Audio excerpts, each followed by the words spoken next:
जुन देशमा रातको निन्द्रा पुरा हुँदैन, त्यही देशमा जिन्दगीका ठूला ठूला सपनाहरूलाई मनभित्र चिहान बनाएर एउटा मात्रै सपना सजाउनको लागि परदेशमा आएको मान्छे हुँ म। आमाले मैरीमा बालेको एउटा सानो दियो हेरेर ताराबाजी लैलै भन्दै खुसी हुने म अहिले रातभर झलमल्ल हुने शहरमा पनि मनलाई अन्धकार बनाएर बाँचिरहेको एक परदेशी हुँ म। आमाले मैरीमा बालेको एउटा सानो दियो हेरेर खुसी हुने मान्छे हो म अहिले रातभर झलमल्ल हुने शहरमा पनि मन अन्धकार बनाएर बाँचिरहेको छु। मलाई अझै पनि याद छ त्यो आमाको चरचरी फुटेका पैताला, ती हिलाले खाएका औँलामा पाउरोटी छाप चप्पल नलगाई मलाई बत्ती बोल्ने चुई चुई गर्ने जुत्ता लगाइदिँदै थिरी मेरो छोरा डाक्टर बन्नुपर्छ, मेरो छोरा पाइलट बन्नुपर्छ भन्दै आँगनीमा हिँड्न सिकाउँदाको पल कसम कुलसर म आजकल ब्रान्डेड कम्पनीका जुत्ता लगाउँदा पनि त्यो खुसी पाउँदिन जति खुसी त्यो चुई चुई गर्ने जुत्तामा पाउँथे। मेरो घरको चुइने टिनको छानो फेरौँला भनेर म परदेशमा आएको हुँ। घरभित्र पानी तप्प चुइँदै गर्दा कतै भात पकाउने कसौडी थाप्नुहुन्थ्यो, कतै तरकारी पकाउने डेक्सी थापिन्थ्यो। अहिले म संसारकै अग्ला बिल्डिङ भएको देशमा छु, तर पनि यो मन त्यही चुइने टिनको छानो भएको देशमा छ। म आङ्गनामा खेलेर थाङ्नामा हुर्किएको मान्छे हुँ कुलसर।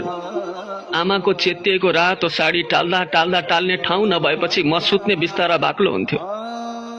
आजकल म 5 स्टार होटलका महँगा बेडमा सुते भने पनि त्यो आमाको रातो साडीमा सुतेको निन्द्रा यी परदेशमा कहिले पाउन सकिन। दसैँ आउँदै गर्दा मेरो बाबाले बाउसे गरेर ल्याएको पैसाले मलाई स्कुल जाने कपडा किनिदिन्थ्यो कुलसर। म मामा घरमा टिका लगाउन जाँदै गर्दा पनि लामो बाउला भएको सर्ट र प्यान्ट लगाएर स्कुलको ड्रेस लगाएर मामा घरमा टिका लगाउन जान्थेँ।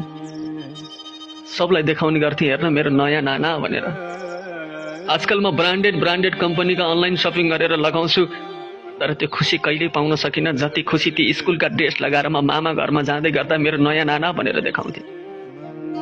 ती चकलेटका खोलहरू जम्मा गरेर ती कापीका पाना च्यातेर गाउँभरिको धनी मै हुन्थेँ कुलसर। सबलाई देखाउँथेँ, हेर म कति धनी छु भनेर। आजकल गोजीभरि ब्याङ्क कार्ड, एटिएम, डलर हुँदा पनि यो मन खुस छैन जति खुसी ती चकलेटका खोल र कापीका पानाहरूमा पाउँथेँ। आमाले भन्नुहुन्थ्यो, कान्छा तँलाई घिउ मनपर्छ है बाबु भन्दै घिउमा चरचरी भुटेको भात चियासँग बेडमा ल्याइदिँदै गर्दा बुढी माउ डिस्टर्ब नगर न भन्ने मान्छे म आजकल बिहान मोबाइलका अलार्मसँग ड्युटी दौडिनु पर्दाको पीडा म जस्ता कयौं परदेशीले भोगेका छन्।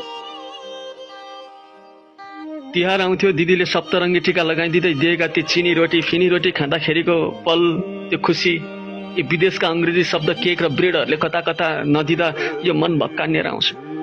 गाउँमा कतै सत्यनारायणका पूजा हुन्थे, कतै मेला लाग्थ्यो, अनि तपाईले के एउटा हाफ जाँय लगाउनुहुन्छ, त्यस्तै जाँय लगाएर म हातमा लौरी समाउँदै भन भाइयो भन्दै जान्थेँ तिहारमा भैली खेल्न साथीहरूसँग। त्यो मादल बजाउँदै पानको पात भन्दै खेलेको पल यी विदेशका कुनै डिस्को डान्स बार रोदी क्लबहरूले दिन नसक्दा कता मन भक्कानिदो रहेछ। यतिखेर बर्खे बिदा हुन्थ्यो असार साउनमा कुलसर। म मामा घरमा टिका लगाउन भन्दा पनि यतिखेर बर्खे बिदामा म मामा घरै पुगेको हुन्थेँ। त्यो भैँसीमाथि चढेर भैँसी चराउँदै भैँसीलाई आल खेलाउँदै त्यो गाउँका साथीहरूसँग छोडिम खेल्दाखेरिको त्यो पल, यी विदेशका निला समुद्रहरू अनि स्विमिङ पुलहरूले कहिल्यै दिन नसक्दा कता मन भक्कानिदो रहेछ। समयसँग धेरै कुराहरू परिवर्तन हुँदो रहेछ कुलसर। समयसँग माया पनि परिवर्तन भएको देखेको छु मैले। म सानोमा बिरामी हुँदै गर्दा, मलाई पखाला लाग्दै गर्दा मैले आमाको काखमा पिसाब फेरिदिएँ भने पनि छोरा बिरामी भयो कि भनेर मलाई फुकाउन लिएर जाने आमा अहिले बिरामी भएर बेडमा पल्टिँदै गर्दा मेरो श्रीमतीलाई गनाउने भएकी छ। भन्छे, तपाईँकी आमा म स्याहार्न सक्दिनँ, उहाँलाई वृद्धाश्रम पठाइदेऊ कि मलाई रोज्नुहोस् कि आमालाई रोज्नुहोस्। त्यो आमाको निस्वार्थ प्रेमलाई सम्झिन्छु। कान्छा, परदेशमा छस् बाबु, तातो पानीमा बेसार हालै अलिकति, मैले बिरेनुन हालिदिएको थिएँ तेरो झोलामा, त्यसलाई पनि मिक्स गरेर खा बाबु, अलि ठिक हुन्छ। तल्लो कोको दुखिरहन्छ, अर्को साल दसैँमा भेट्न पाउँछु कि पाउँदिन, यसपालि त उनी अलि खाने गरेछ हेर त दुब्लारे यस्तो भएछ। अझै पनि आमाको चोखो प्रेम म माथि म देख्छु त्यो निस्वार्थ प्रेम। मैले मेरो श्रीमतीको कपाल स्ट्रेट गर्न ब्युटी पार्लर जानको लागि हजारौं पैसा पठाउन सक्नेले आमा जचाउन जानुहोस् न हस्पिटल भनेर पठाउन कहिल्यै सकिन। समयसँग माया पनि बाँडिएको छ कुल सर।